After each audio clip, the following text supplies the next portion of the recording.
Happy 48th anniversary celebration, I wish to speak on the important role of the NDFB in the Filipino people's struggle for national liberation and democracy since its founding on April 24, 1973. In the process, I shall cite the NDFB's struggles, sacrifices, and achievements. The NDFP's most important role in the democratic revolution is to arouse, organize, and mobilize the broad masses of Filipino people in their tens of millions and to seek international solidarity, support, and cooperation. For the purpose, it encompasses 18 allied organizations representing all patriotic and progressive classes and sectors of Philippine society belonging to various political tendencies, ethno-linguistic communities, and religious beliefs. The allied organizations include the Communist Party of the Philippines, New People's Army, Revolutionary Council of Trade Unions, Katipunan ng mga Samahang Manggagawa, Pambansang Katipunan ng Magbubukid, Malayang Kilusad ng Bagong Kababaihan, Kabataang Makabayan, Katipunan ng Gurong Makabayan, Makabayang Samahan, Pangkalusugan, Liga ng Agham para sa Bayan, Lupong ng Manananggol para sa Bayan, Artista at Manunulat para sa Sambayanan, Makabayang Kawaning Pilipino, Revolutionary Organization of Overseas Filipinos and their families, Christians for National Liberation, Cordillera People's Democratic Front, Moro Resistance and Liberation Organization, and Revolutionary Organization of Lumads.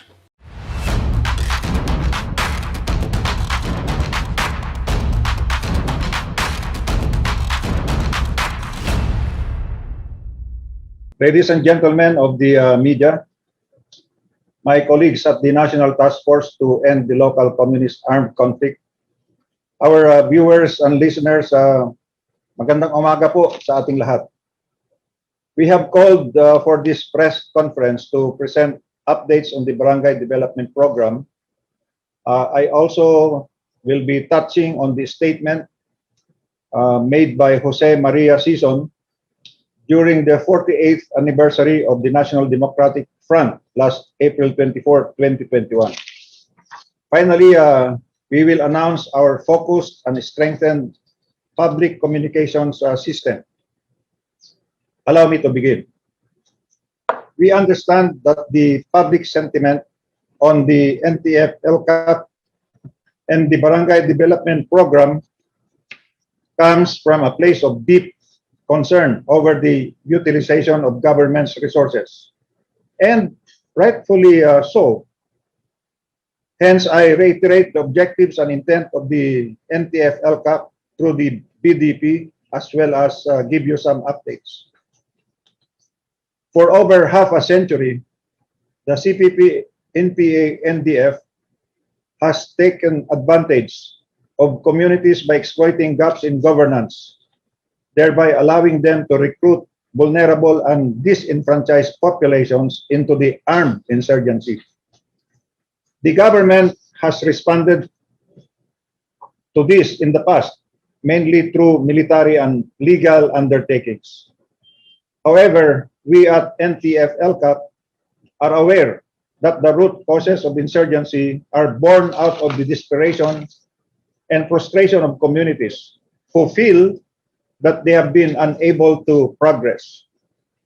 The Barangay Development Program is a flagship program which was conceptualized to finally address the insurgency by bringing sustainable solutions and basic services to communities in need.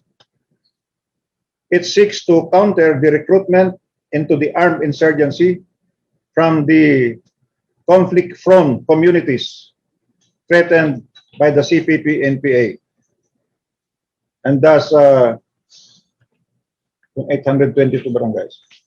And thus we are just showing you the components of the project, which is 20 million pesos for each barangay to take care of education infrastructure, healthcare stations, connectivity, and economic opportunities or livelihood.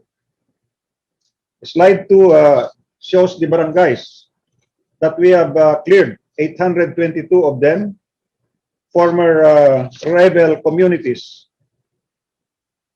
These were cleared from 2016 to 2019.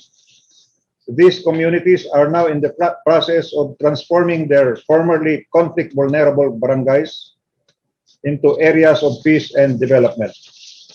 To date, the 16.44 billion pesos have been allotted for the 822 barangays, and it is now being released to local chief executives in the provinces and cities where the barangays are located.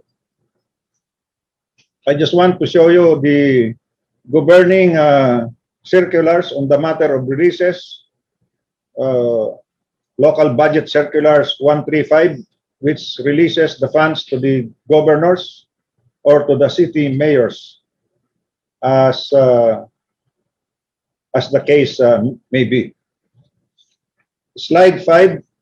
We wish to inform the public that as of May 4, 2021, 10.68 billion pesos or 65% of the BDP have been released to 712 out of the 822 barangay recipients identified for the program. 110 are in the process of endorsing their projects to the Department of Budget and Management. We see the immediate release of the BDP funds as testament to the sense of urgency of the local government units that have complied with the requirements of the BDP.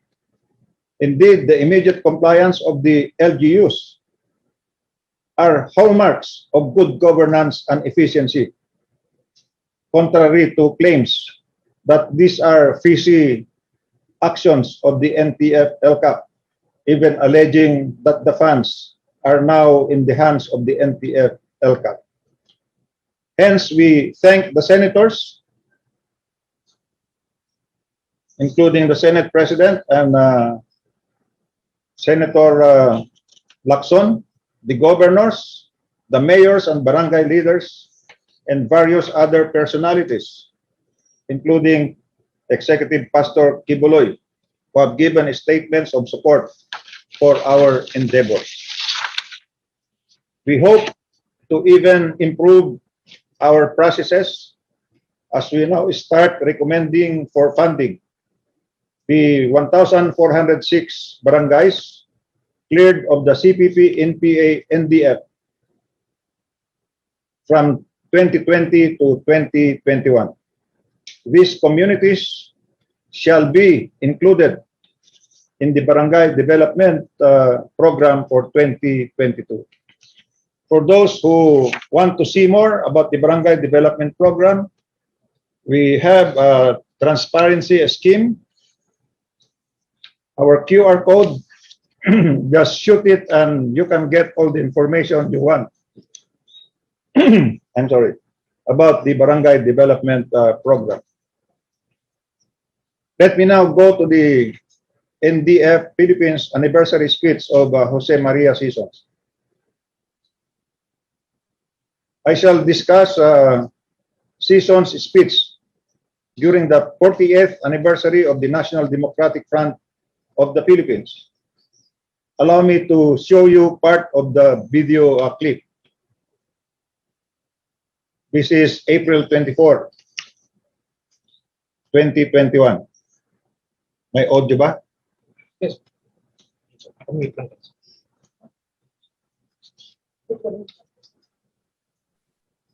Walang audio, sir. Yung audio niya, kulang ng volume. Kailangan i-click yung optimize audio.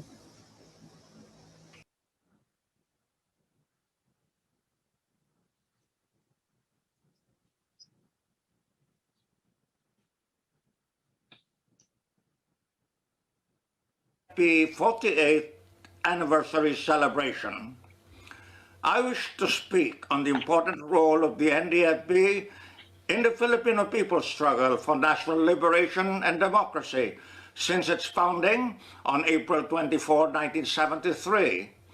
In the process, I shall cite the NDFB's struggles, sacrifices, and achievements.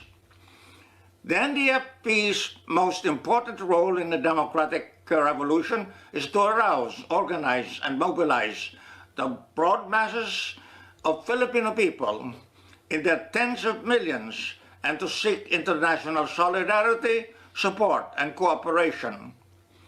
For the purpose, it encompasses 18 allied organizations representing all patriotic and progressive classes and sectors of Philippine society belonging to various political tendencies, ethno-linguistic communities, and religious beliefs. The allied organizations include the Communist Party of the Philippines, New People's Army, Revolutionary Council of Trade Unions, Katipunan ng mga Samahang Manggagawa, Pambansang Katipunan ng Magbubukid, Malayang Kilusad ng Bagong Kababaihan, Kabataang Makabayan, Katipunan ng Gurong Makabayan, Makabayang Samahan, Pangkalusugan, Liga ng Agham para sa Bayan, Lupong ng Manananggol para sa Bayan, Artista at Manunulat para sa Sambayanan, Makabayang Kawaning Pilipino, Revolutionary Organization of Overseas Filipinos and their families, Christians for National Liberation, Cordillera People's Democratic Front, Moro Resistance and Liberation Organization, and Revolutionary Organization of Lumad. So there you go. Jose Maria Sison has enumerated the underground mass organizations who are responsible for infiltrating above ground or open organizations and sectors for their so-called national democratic revolution.